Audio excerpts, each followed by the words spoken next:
Welcome, and thank you for joining me tonight, for another soft journey into the quieter corners of history. As the world outside settles into stillness, let us drift together into a story both mysterious and timeless. Tonight, we walk along the cobblestone streets of medieval Europe, where whispers of treasure, holy wars, and secret brotherhoods wound their way through candlelit halls. Close your eyes for a moment, and imagine the air of the 11th century. The nights are darker, the stars brighter, the bells of distant cathedrals tolling over quiet villages. The scent of wood smoke clings to the wind. In taverns, men lean close to speak in hushed tones, voices trembling as they repeat rumors of knights who left their homes poor and forgotten, only to return with wealth and secrets beyond imagination. 9 men, it is said. Only 9. And yet they changed the world. But our journey begins even earlier, with a voice that carried across Christendom. The year was 1095. In the French town of Clermont, crowds pressed into the square, their faces pale from the autumn chill. At the center stood Pope Urban II, robed in white, his words rising above the murmur like the toll of a great bell.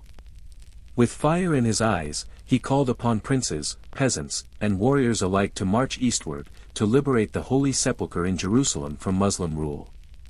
God wills it, the crowd cried, their voices rolling like thunder over the hills.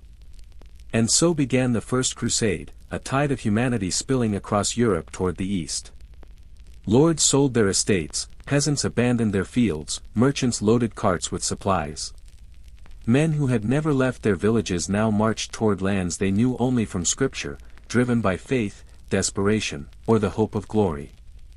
The roads grew crowded with armor, banners, and bare feet, the sound of hymns mixing with the clang of iron. In time, Jerusalem was seized in blood and fire. The city of prophets and kings became a crucible of faith, claimed by those who believed they fought for God himself. But as the years passed, pilgrims continued to stream eastward, poor, unarmed, vulnerable to bandits and betrayal on their long journey to the holy city. Many never reached the gates of Jerusalem. Something had to be done. And so, in the shadows of those sacred streets, a new brotherhood began to take shape. Not a great army, not a royal decree, but a small company of men, knights who bound themselves to poverty, chastity, and obedience. 9 poor warriors, so the chronicles tell us. 9 men who pledged not to seek riches, but to protect pilgrims traveling the dangerous roads between Jaffa and Jerusalem. They were humble, nameless, scarcely noticed amid the chaos of crusader kingdoms. And yet, within their silence, within their secrecy, lay the seeds of a power that would grow larger than crowns and kings. In time, they would be feared as heretics, revered as saints, and whispered about as guardians of mysteries buried deep beneath the stones of Solomon's temple.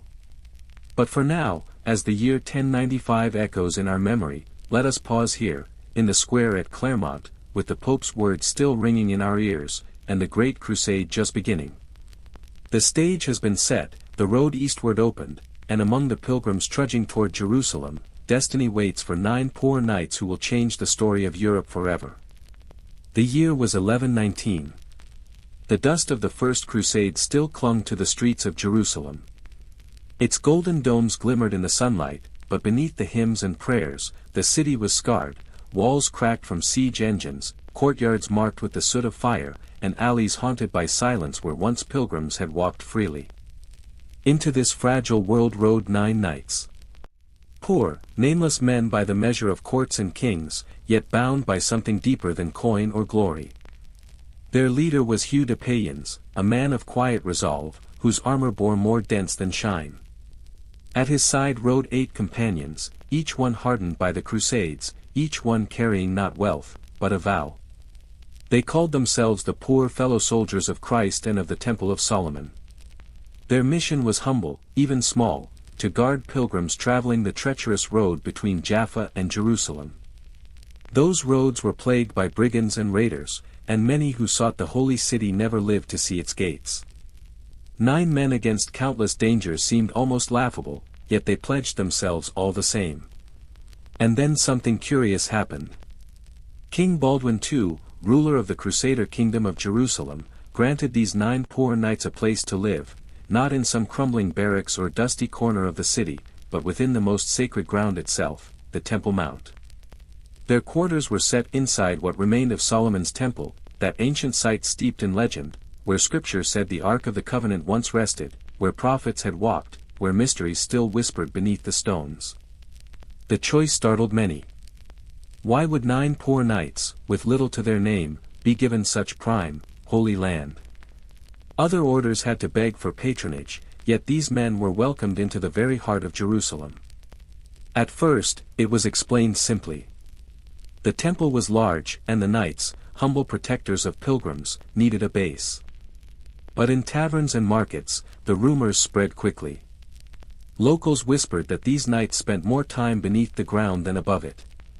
Night after night, torches were seen flickering in the tunnels below the Temple Mount. Some said they were digging. Others claimed they sought relics of unimaginable power. What were they looking for in those ancient stones? The Ark of the Covenant, its golden lid still crowned with cherubim. Scrolls of Solomon's wisdom, hidden since the days of the prophets? Or perhaps something darker, knowledge forbidden, sealed away for good reason? None could say. The knights themselves remained silent, their lips sealed by vows of obedience and secrecy. Yet one thing was clear, when they emerged from those years in Jerusalem, they were no longer 9 poor knights. Something had changed. Hugh de Payens and his brothers began to attract attention far beyond the Holy Land. Their order, once so small, gained recognition from the church. Pilgrims began to speak their name with reverence, grateful for the safety of their journeys. And most of all, the whispers of mystery followed them like shadows. 9 men who had lived in Solomon's temple, 9 men who might have uncovered secrets buried since the time of kings. Imagine the sight, the sun setting over Jerusalem, its light catching the worn stones of the Temple Mount. In the shadows of the ruins, torches flicker as armored figures descend into the earth, their footsteps echoing against walls carved centuries before. The city above sleeps, unaware, while below, a brotherhood is born, one that will rise from obscurity to power so great it will shake kingdoms. From the dust of 1119, a story began that would wind through centuries, cloaked in secrecy, gilded with legend. And it all started with 9 poor knights, living humbly in the ruins of Solomon's temple, yet destined to be remembered as the most enigmatic brotherhood of the Middle Ages. The year is 1128. Less than a decade has passed since those 9 poor knights huddled in the ruins of Solomon's temple, yet already their name has begun to spread beyond the walls of Jerusalem. What began as a fragile brotherhood now stirs the ears of kings, bishops, and the very heart of Christendom. At the center of this transformation stood one man, Bernard of Clairvaux. A monk of extraordinary influence, Bernard was more than a theologian, he was a voice that could sway popes and princes alike. When he looked upon the Templars, he did not see 9 poor knights with rusty armor. He saw a divine instrument. Bernard wrote a treatise, De Laude Novi Militiae, in praise of the new knighthood. In its pages, he reshaped the very image of the order. These men, he declared, were not killers in the eyes of God. They were malicides, destroyers not of men, but of evil itself. To slay an infidel on the battlefield was not sin, but sanctity. The sword, when wielded by a Templar, was not a weapon of rage but of divine justice. This bold justification gave the order its wings. For the first time in history, war and holiness were fused in doctrine. The Church had blessed not merely the Crusades, but a permanent order of warrior monks. Men who lived under vows as strict as any monastic brotherhood, yet rode with swords as sharp as any knights. Their vows were 3, poverty, chastity, and obedience. Poverty meant no personal possessions. Even the Grand Master of the order ate from the same simple bowl as his brothers. Chastity meant no wife, no family, no earthly attachments. Obedience bound them to their rule and to the voice of their master. Outwardly, they lived humbly, 2 knights sharing a single horse was emblazoned as their seal. And yet, the paradox began almost at once. Though they swore to poverty, wealth began to flow to them from every direction. Nobles donated land to secure the prayers of the holy knights. Kings entrusted them with treasuries, believing their honesty incorruptible. And pilgrims, thousands upon thousands, turned to them not only for protection, but for safekeeping. Picture the scene: a pilgrim in Paris, preparing to journey to the Holy Land. He sells his farm, gathers his wealth, and knows he cannot risk carrying gold across bandit-ridden Europe. So he goes to the local Templar house. There, he deposits his fortune and receives a coded document, marked with symbols known only to the Brotherhood. With it in hand, he travels across the seas, through Italy, Greece, and into the sands of the Levant. When he arrives at a Templar fortress in Jerusalem, he presents the document. With a nod, the Templars unlock their coffers and return his wealth, minus a fee, of course. It was banking, centuries before the word existed. A network of trust that spanned Christendom, run by warrior monks who claimed no wealth for themselves, but who controlled rivers of silver and gold on behalf of others. The paradox deepened. They were monks, yet knights. Poor, yet richer than kings. Silent in prayer, yet thunderous in battle. Their rise was meteoric. From paupers, they became a power that stretched from Scotland to Sicily, from Portugal to Palestine. Castles dotted the coasts, fortresses crowned the hills. White mantles with red crosses marched in formation, a sight that stirred awe and fear alike. And all of it had been born from whispers beneath Solomon's temple. In quiet halls across Europe, men asked, were these knights truly poor? Or had they found something in Jerusalem that made them untouchable? A treasure, a relic, a secret so valuable that kings bent before them? The questions were never answered, and the mystery only fed their power. For now, though, their ascent seemed unstoppable. The order that began as 9 poor knights was transforming into the most powerful military and financial institution of the Middle Ages. From obscurity, they had stepped into the light of Europe's great cathedrals. And soon, they would carry their banner not only across the Holy Land, but into the courts of kings themselves. Close your eyes for a moment, and picture the world not as scattered kingdoms, but as a single web of stone and steel. From the cliffs of Syria to the rolling fields of France, from the ports of England to the islands of Cyprus, the white mantle of the Templars flew over castles, fortresses, and strongholds. It was the mid-12th century. Less than 50 years had passed since 9 poor knights swore their vows in Jerusalem. Yet now, their reach extended across 3 continents. They were no longer simply guardians of pilgrims, they had become architects of empire. Begin in the Holy Land. There, on the rocky coast of Acre, rose one of their most formidable fortresses. High walls of pale limestone, towers facing the sea, gates reinforced with iron. Acre was not merely a castle, it was a city, a lifeline for crusaders, a doorway through which ships from Venice, Genoa, and Marseille poured men and supplies. Travel north to Tortosa, perched against the Mediterranean. Its walls loomed over the surf like the teeth of some ancient beast. There, Templars could watch both the sea and the inland roads, striking swiftly at raiders or receiving fleets in secret. Further inland stood the mighty fortress of Safed, on a hill so high that clouds wrapped its towers at dawn. Pilgrims wrote of its strength, double walls, hidden wells, a garrison that could withstand months of siege. To take Safed, it was said, was harder than to pluck the stars from the sky. And beyond the Levant, their footprint grew across Europe itself. In London, the great Temple Church rose, its round nave echoing the design of the Holy Sepulchre in Jerusalem. There, kings deposited treasure and nobles knelt for burial. In Paris, the Temple Quarter became a fortress within the city, its towers looming over merchants' houses, its halls filled with the hum of clerks and bankers counting coin. What made Templar castles unique was not just their scale, but their innovation. They mastered concentric fortifications, walls within walls, towers angled for crossfire, hidden posterns for sudden sallies. Some were so advanced that later kings of Europe copied them stone for stone. Even their symbols were carved into architecture. The Red Cross flew high on banners, but it was also chiseled into gates, mosaicked into floors, etched into the very bones of the stone. For the Templars, a fortress was more than a defense, it was a sermon in stone, a statement that Christendom itself had roots and walls that would not fall. And unlike ordinary castles, many of theirs were designed not just to repel armies, but to house fleets. At Acre and Tortosa, hidden harbors allowed galleys to slip out under cover of night.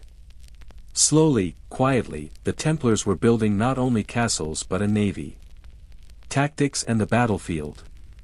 On the field of battle, they were unlike any other warriors. Where most knights charged in chaos, the Templars moved as a single body. They drilled relentlessly, lines of lances, shields locked, horses trained to respond to trumpet calls. At Hattin, at Ascalon, at countless skirmishes, chroniclers marveled that they would rather die than break formation. To retreat was dishonor, to hold the line was salvation. Even Muslim chroniclers, who despised their faith, admitted grudging respect for their discipline. Behind them stood the fortresses, and behind the fortresses stood the fleets. A pilgrim might travel from London to Marseille, from Marseille to Acre, and find at every step a Templar house waiting to guide, guard, or finance him. It was a chain of protection, a system that stretched farther than any kingdom's reach. But stone walls and shining swords were not their only weapons. The Templars wove a quieter, deadlier net, intelligence. Across Europe and the Levant, they had messengers who rode faster than any royal courier, ships that sailed under the cover of neutrality, and informants hidden in ports, courts, and marketplaces. Some say they could learn a king's secret before his own chamberlain whispered it. Merchants trusted them with contracts, soldiers with letters home, popes with plans. In an age without printing or telegraph, the Templars became the arteries of information. Their network stretched from Ireland to Syria, from Portugal to Constantinople. If a caravan was ambushed in Cilicia, a Templar commander in Paris might hear of it within weeks. By the mid-12th century, kings looked upon them with a mixture of awe and dread. For here was an order that answered not to any throne, but only to the Pope. Their fortresses were sovereign. Their treasuries untouchable. Their men immune to local law. In France, the Temple Quarter was called a city within the city. In Spain, their castles lined the frontier against Muslim kingdoms. In England, they collected royal revenues and even mediated disputes between barons. What were they, if not a kingdom of their own? They had no crown, no single land, yet their reach surpassed that of many monarchs. They were Europe's first state within a state, bound not by borders, but by vows, and by the crimson cross that marked their brotherhood.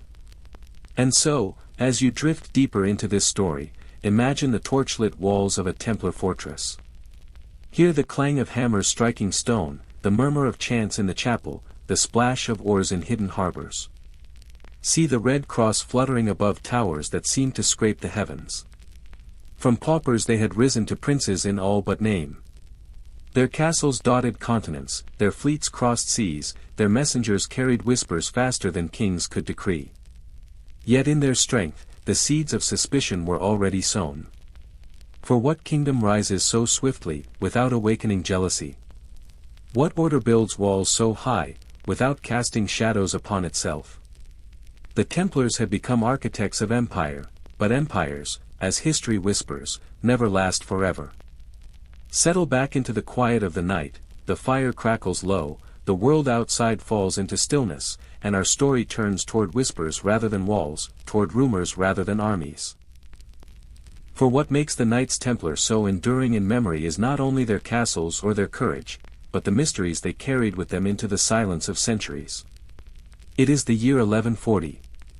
A new recruit arrives at a Templar house in Paris.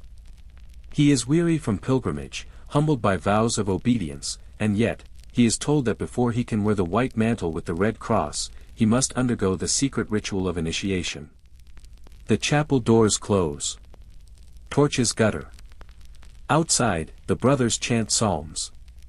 Inside, the young man kneels. The master asks him, "Do you understand that this path may lead to suffering, even to death?" The air is heavy, the silence unbroken. Centuries later, no one could agree on what truly happened in such ceremonies. Some said the Templars whispered passwords known only to initiates. Others swore that they spat upon the cross to prepare themselves against torture, should their captors demand blasphemy. Still others, enemies, rivals, and inquisitors, claimed the oaths were darker still, that the knights bowed before a strange idol called Baphomet, half man, half beast. The name itself has haunted history. Baphomet. Was it a corruption of Muhammad, the Latin word for Muhammad, accusing the Templars of Islamic influence? Was it a cipher, a secret code for wisdom lost in translation? Or was it, as legend would have it, the horned image of something far more sinister? Chroniclers painted images of a head carved in wood or silver, eyes glinting with strange fire. Some spoke of it as a talking relic, giving the brothers prophecies. Others imagined it as a demonic idol, proof of heresy. But none of these tales were written down until long after the order was powerful, and long after enemies needed reasons to bring it down. Still, the whisper of Baphomet lingers like incense after Mass, a scent you cannot quite explain, a shadow that stretches longer than the torch that cast it. Even in less scandalous accounts, the rituals of initiation were unusual. A novice might be told to strip down, to lie prostrate on the cold stone floor. He might be asked to renounce the world, to give up all possessions, to swear never to leave the order. Some said he was kissed on the mouth, or the chest, or the base of the spine, strange gestures that centuries later fed accusations of obscenity. But perhaps they were symbolic, a reminder of humility, a ritual act whose meaning had been lost to time. The truth may be simple, these oaths bound men tighter than any chain. A Templar brother had no wife, no children, no inheritance, his life belonged to the order, and by extension, to the cross he bore. Yet in that very secrecy lay the seeds of suspicion. The more tightly they locked their doors, the more wildly rumors bloomed outside them. Holy warriors, or secret brotherhood? To Europe's faithful, the Templars were saints with swords, guardians of pilgrims, martyrs of the battlefield. Yet to others, they were something stranger, a fraternity within a fraternity, bound not only by vows but by secrets. They dined apart from common folk. They answered to no king. They guarded treasures no one else could touch. And behind the locked doors of their chapters, they swore oaths in words no outsider ever heard. It was easy, then, for enemies to imagine the worst. Perhaps they worshipped hidden gods. Perhaps they sought knowledge from alchemists, astrologers, and scholars of forbidden books. Perhaps they carried relics of Solomon's temple, hidden deep below Jerusalem, where they first made their home. And once such ideas were spoken, they were impossible to silence. By the late 12th century, troubadours in southern France sang verses mocking the Templars as arrogant and aloof. Merchants muttered that their wealth must come from sorcery. Even clerics, jealous of their privileges, whispered that the knights had traded faith for some darker pact. No one could prove it, but no one could disprove it either. The secrecy that had once protected them now cast shadows long across their reputation. And here, in the stillness of night, we pause to reflect, were the Templars truly guilty of heresy, or were they guilty only of silence? Were their strange rituals survival drills, preparing men for torture and betrayal? Or did they indeed keep secrets that, if revealed, might have shaken kingdoms to their core? As you drift further into this story, picture the flicker of torches in a stone chapel. Hear the footsteps of armored men echoing in a vaulted hall. See the young novice kneel, his head bowed, as the master asks questions that must never leave those walls. Outside, the wind stirs through the cloisters, carrying whispers. Inside, history holds its breath. 9 poor knights had grown into an empire of secrecy and stone. But empires are not only broken by battle, they are undone by the stories told about them, the doubts seated like shadows in the hearts of men. The Templars, for all their castles and their courage, could not escape the oldest weapon of all, suspicion. Settle back now, the night deepens, the air grows still, and our story turns from mystery to danger. For in history, power does not fade quietly, it attracts the eyes of kings, and envy sharper than any blade. It was the late 13th century. The great dream of the Crusades had collapsed. Jerusalem, once the radiant prize of Christendom, was lost. Acre, the last stronghold in the Holy Land, fell in 1291, its towers crumbling into the sea, its garrison scattered. For the Knights Templar, this was a wound deeper than any sword cut. Their purpose had been to defend the Holy Land, yet now the land was gone. Pilgrims no longer journeyed across the Levant, no crusading armies sailed east. And yet, the Templars did not vanish. Instead, they turned inward, to Europe. Their castles still stood. Their networks of farms, preceptories, and treasuries still yielded wealth. Their fleets still carried grain, wool, and silver across the Mediterranean. And their vaults overflowed across the continent, kings borrowed from them, merchants trusted them, and peasants worked their lands. The Templars had become the safest bankers of the medieval world. They held deposits for nobles, guarded jewels for queens, even managed dowries and inheritances. Their ledgers stretched from Portugal to Hungary, from London to Rome. But wealth that once sustained crusades now seemed out of place. The Templars had no battlefield, yet they still held riches beyond measure. To some, this made them guardians of stability. To others, it made them targets. Enter Philip IV of France, called Philip the Fair. Tall, handsome, but hard as flint.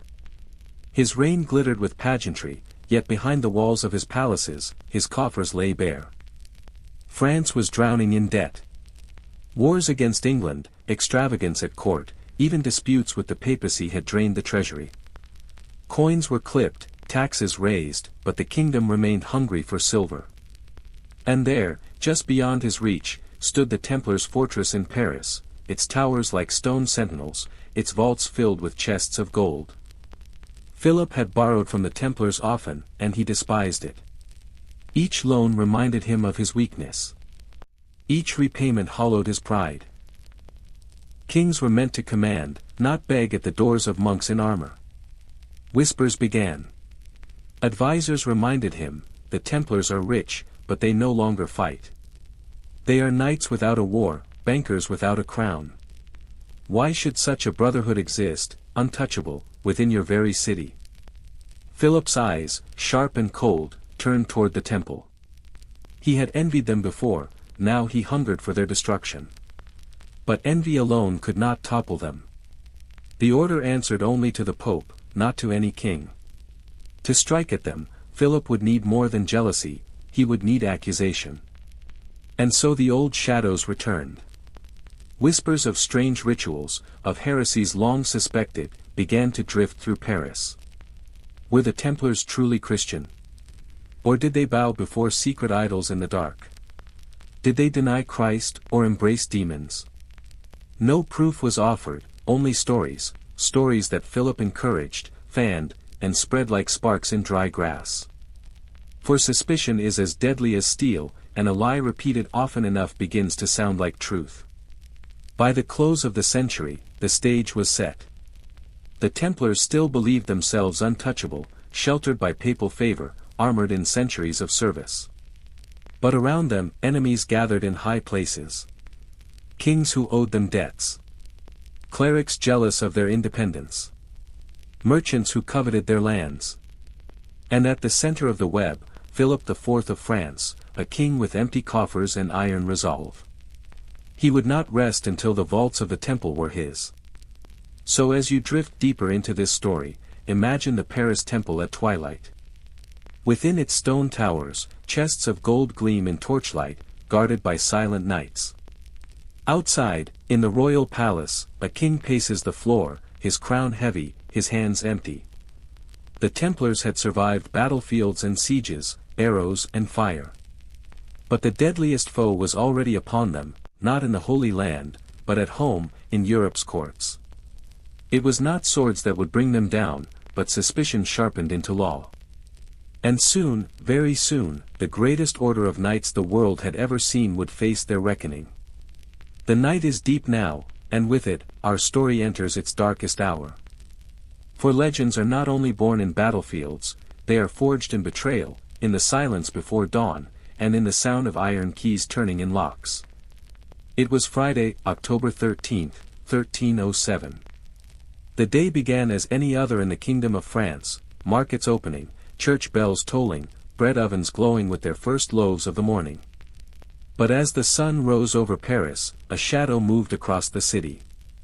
Riders thundered through the streets, their cloaks bearing the fleur-de-lis of the king. Soldiers fanned out to every Templar preceptory, every commandery, every hall where the Red Cross flew. And then, like a storm breaking all at once, the arrests began. From Normandy to Toulouse, from Burgundy to Paris itself, thousands of knights were seized in a single coordinated strike.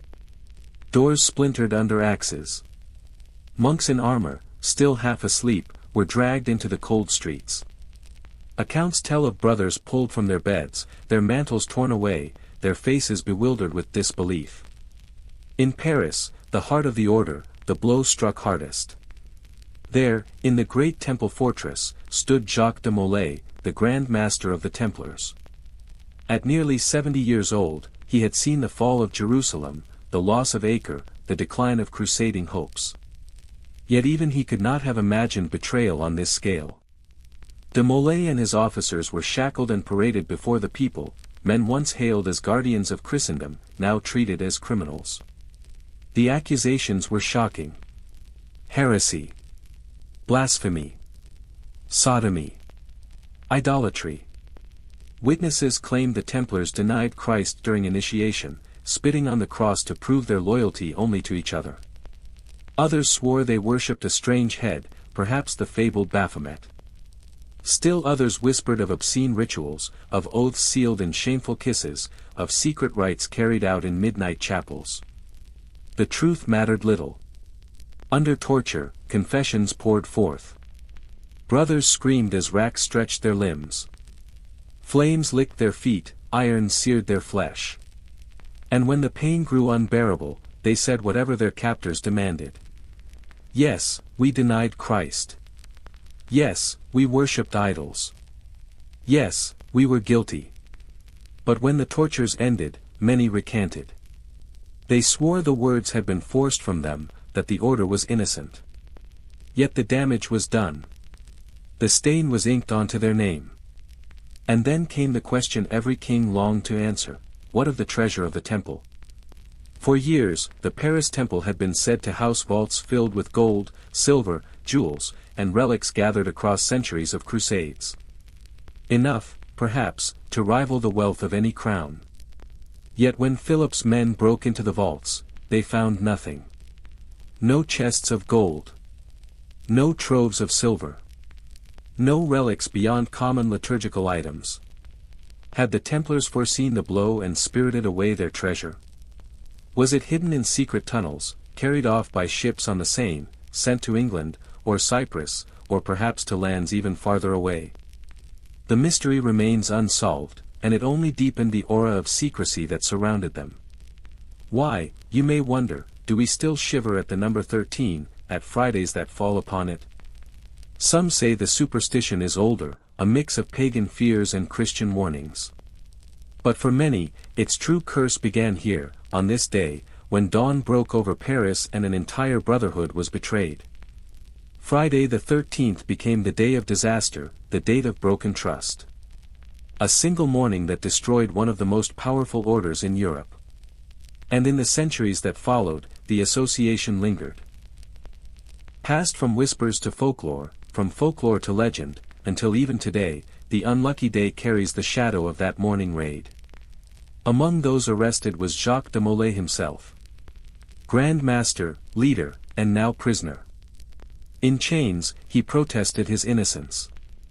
He swore the order was pure, loyal to the Church, defenders of the faith. But his words could not save them. Kings and inquisitors cared little for truth when gold and power were at stake. As days turned into weeks, and weeks into months, the once mighty warriors of the temple wasted in dungeons, their mantles stripped, their vows mocked, their legacy dragged through mud. And so, as you lie listening now, imagine the silence of that morning long ago. The streets of Paris muffled by fog, the hooves of horses echoing in the chill air, the iron gates of the temple fortress swinging shut for the last time. Picture the faces of knights bewildered, betrayed, still clutching their rosaries as soldiers tore them away. Hear the crack of torches against doors, the clatter of chains, the low prayers whispered into the darkness. It was the end of an age. From 9 poor knights to an empire of stone and silver, their journey had stretched nearly 2 centuries. And yet, in a single dawn, it was broken, not by enemies in battle, but by the hand of the king they had once served.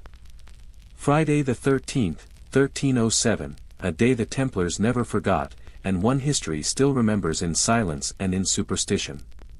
The fire burns low tonight, its glow softer, its crackle slower. As history carries us to the final act of the Templar story, we move from prisons to pyres, from whispers of suspicion to the roar of flames on the banks of the Seine. It was March, 1314. The long trials had dragged on for years. Interrogations, torture, confessions given and taken back, papal decrees wavering between condemnation and pardon. By now, the order was but a ghost of itself, its castles seized, its wealth stolen, its brothers scattered into dungeons.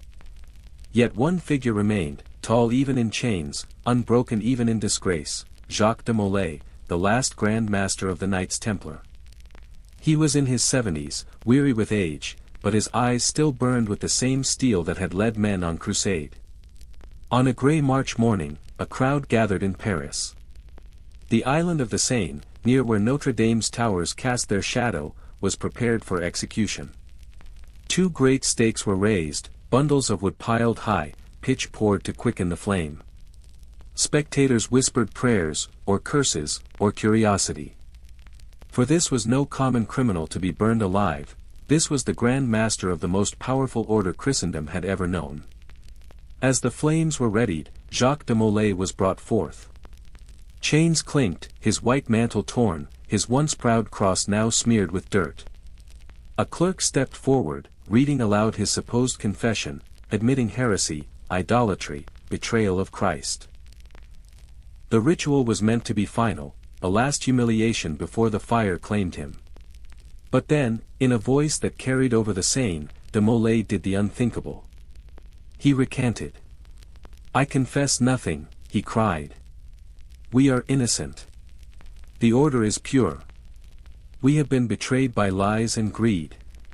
Gasps rippled through the crowd. The executioners hesitated. But de Molay pressed on, lifting his bound hands as if in prayer. "I summon you, King Philip, and you, Pope Clement, to appear before God's tribunal, before this year is done. There, you shall answer for what you have done to us." The words hung heavy in the air, like smoke before the fire. And then, the torch was set. Flames licked the dry wood, crackling upward. The Grand Master did not scream, did not falter. Chroniclers wrote that he stood tall in the fire, his voice steady in prayer, until smoke choked it away. Some swore they saw him framed in flame like a martyr, his eyes fixed on heaven. By nightfall, nothing remained but ash carried on the wind over the Seine. But in that ash was planted a legend. Within weeks, whispers began. "Did you hear? The Grand Master cursed them." And then, the strange fulfillments. Pope Clement V, the very man who had signed the decrees against the Templars, died in April 1314, barely a month after de Molay's death. Some said his body was burned by a lightning strike on the very night he was buried. Philip IV, the king who had ordered the arrests, died that November, suddenly struck down in the midst of a hunting trip. 1 year, 2 graves, just as de Molay had prophesied. And in the years that followed, the Capetian dynasty, which had ruled France for centuries, collapsed. Philip's sons, 3 kings in succession, all died without lasting heirs. France plunged into crisis, a kingdom without a line. To many, it was proof enough. The Grand Master's curse was real. And so, as you listen in the stillness tonight, imagine that grey morning on the Seine. The mist rising from the river. The crowd hushed as firelight flickered against cathedral walls. An old knight, bound in chains, standing tall in the blaze, his voice rising in defiance. Was it only the wind that carried his words? Or was it fate itself, echoing through the centuries, toppling popes and kings? Whether truth or legend, one thing is certain, Jacques de Molay did not die forgotten. His curse burned brighter than the fire that consumed him. Even now, when the number 13 chills us, when secret brotherhoods are whispered about, when curses are feared more than swords, it is his shadow we still glimpse, lingering across the centuries. The fire on the Seine has died out now, but embers carry on the wind, and with them, another mystery. For if Jacques de Molay perished in Paris, the Order's treasure, its gold, relics, and secrets, seemed to vanish into the night. And some say, it was never seen again. The year was 1307. On that October dawn when Philip's men stormed the Paris Temple, another drama was unfolding hundreds of miles away, on the western coast of France. La Rochelle. A bustling port where Templar fleets often anchored, their ships ready to cross the Bay of Biscay or sail south into the Atlantic. Chroniclers record a rumor, in the nights before the arrests, wagons creaked out of the temple in Paris. They were loaded with chests, sacks, and sealed documents. They rolled quietly through the cobbled streets, guarded by men who asked no questions and offered no answers. The wagons vanished into the countryside. And days later, the Templar fleet at La Rochelle slipped anchor and disappeared into the mist. No port claimed to see them arrive. No wrecks were ever found. It was as if the ships had sailed into legend. Where did the treasure go? Some believe they sailed north, toward Scotland. At the time, Scotland was excommunicated, its king at odds with Rome, an ideal refuge for an outlawed brotherhood. Stories tell of Templars fighting alongside Robert the Bruce at the Battle of Bannockburn in 1314, their white mantles flashing like ghosts on the battlefield. Others insist the treasure went south, across the seas to Portugal. There, King Denis quietly sheltered former Templars. By papal decree, their lands and wealth were transferred into a new order, the Order of Christ. Different name, same brothers, same Red Cross. And indeed, the Red Cross did not vanish. A century later, it flew once again, this time, on sails. Prince Henry the Navigator, patron of Portuguese exploration, bore the very symbol of the Templars. His fleets pushed beyond known waters, to Madeira, the Azores, and the coast of Africa. The Red Cross guided Vasco da Gama around the Cape of Good Hope, and later, it fluttered above the sails of ships bound for India and the New World. It seemed that though the temple had burned in Paris, its spirit had taken to the sea. The age of exploration, the opening of oceans, the linking of continents, was born beneath the shadow of that same crimson cross. But what of the treasure itself? The gold and silver may have been spent, melted down, scattered into new vaults. The relics, if any existed, may have been hidden in chapels or lost to time. Yet in truth, the greatest treasure of the Templars may not have been coin at all. It was knowledge. Ledgers, coded documents, maps of routes across the Mediterranean and beyond. Banking systems that kings later copied. Naval experience that fed directly into the empires of Portugal and Spain. And perhaps, secrets never written down. Legends of the Holy Grail, of relics from Solomon's Temple, of wisdom carried from east to west. Stories that still weave through novels, films, and whispered conspiracies. So as you rest tonight, picture a starlit sea. The year is 1307, and a line of Templar ships sails silently from La Rochelle. Lanterns swing in the rigging, the Red Cross painted on their sails glowing faintly in the moonlight. Behind them, the kingdom of France closes its iron grip. Ahead of them, only the horizon.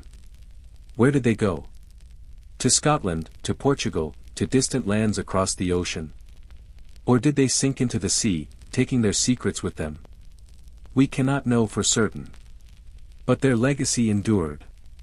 In the white spray of ships carving new worlds. In the quiet strength of banking ledgers that shaped kingdoms.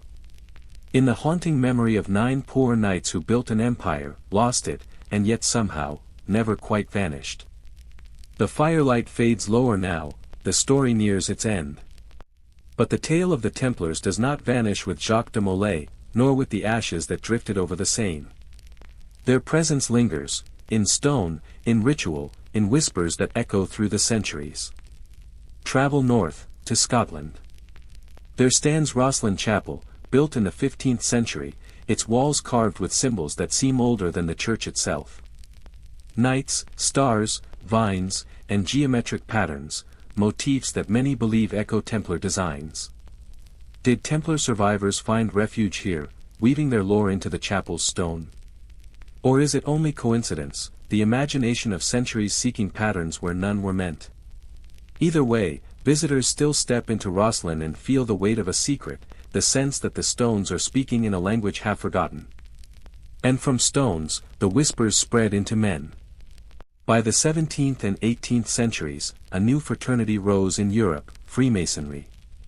They claimed no direct descent from the Templars, yet their lodges carried echoes, rituals behind closed doors, oaths sworn in secrecy, symbols drawn from builders and knights alike. For some, the Masons were heirs of the Temple, keeping alive a line that could not be erased. For others, it was legend only, the romance of knights draped upon a new age.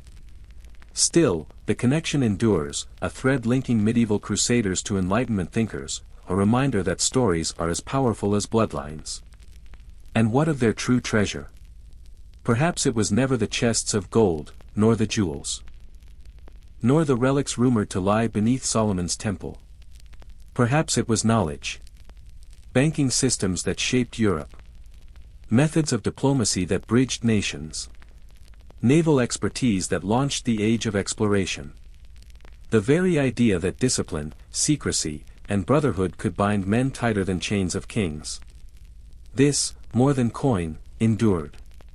This was their legacy, subtle, unseen, yet woven into the fabric of history.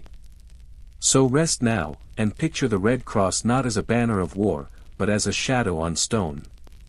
Picture a chapel in Scotland, its carvings silent yet speaking.